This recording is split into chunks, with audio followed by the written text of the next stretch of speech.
The Western piece, again, important up until the Cold War.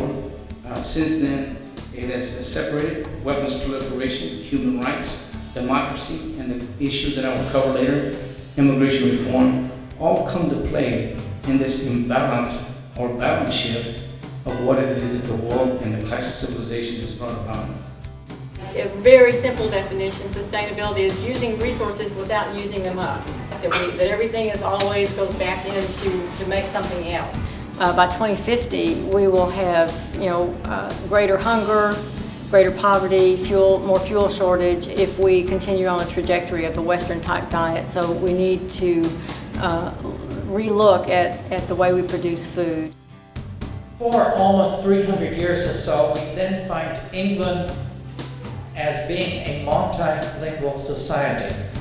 The linguistics professor got together and decided to organize an event around international themes, global peace. We are lucky at the English department that we have professors from Chinese background, Korean background, Indonesian background, and French background. So it was interesting to put that all together, like for achieving peace.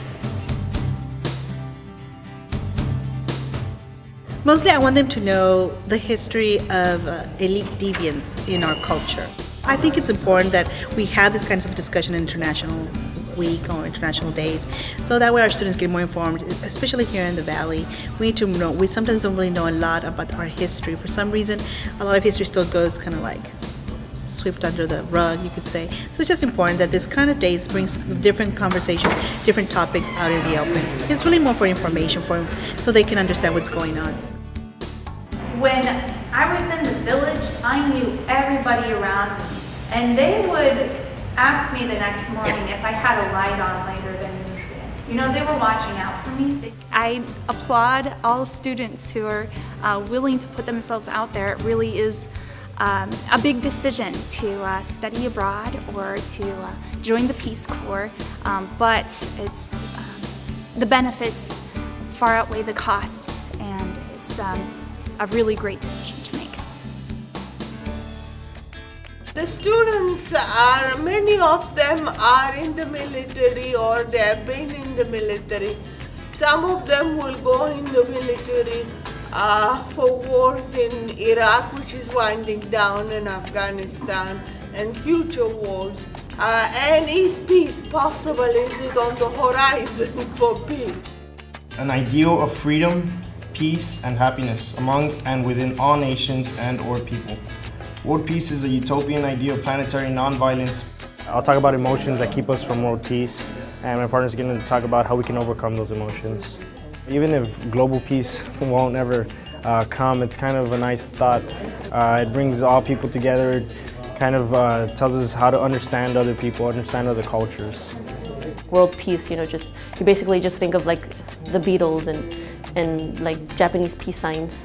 But when you really start looking into it, it's so much more than that, and what we can do, it's something that people don't really ask themselves. It's what they usually ask someone, like, what are you going to do about it?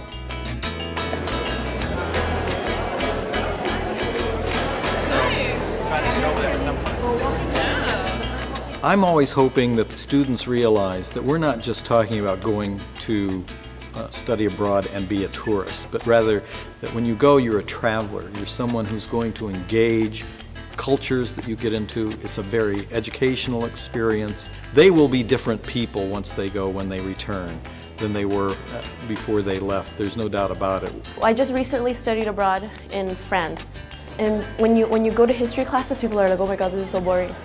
But like when you're actually there and you see history happen, it's like you understand more. We have had students that have taken the opportunity when they go abroad, if they're seniors, to interview with global companies, and as the global economy emerged, they started working with international companies and are still doing it. Those of us engaged in study abroad in whatever form that we do it think that it's a completely transformative experience, and it's something that ought to be a keystone of every undergraduate experience.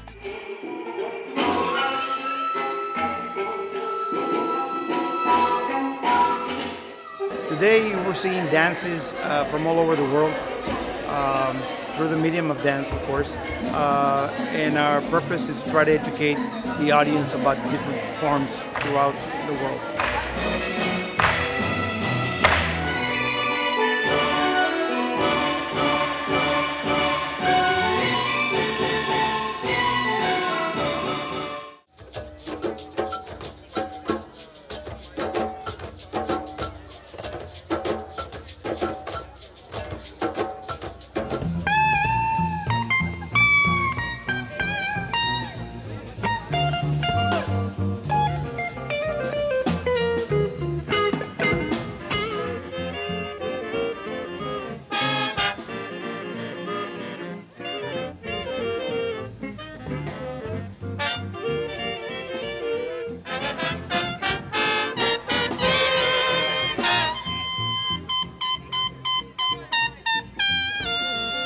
Inside we have our Pablo Picasso art pieces. You need to go in there to see them.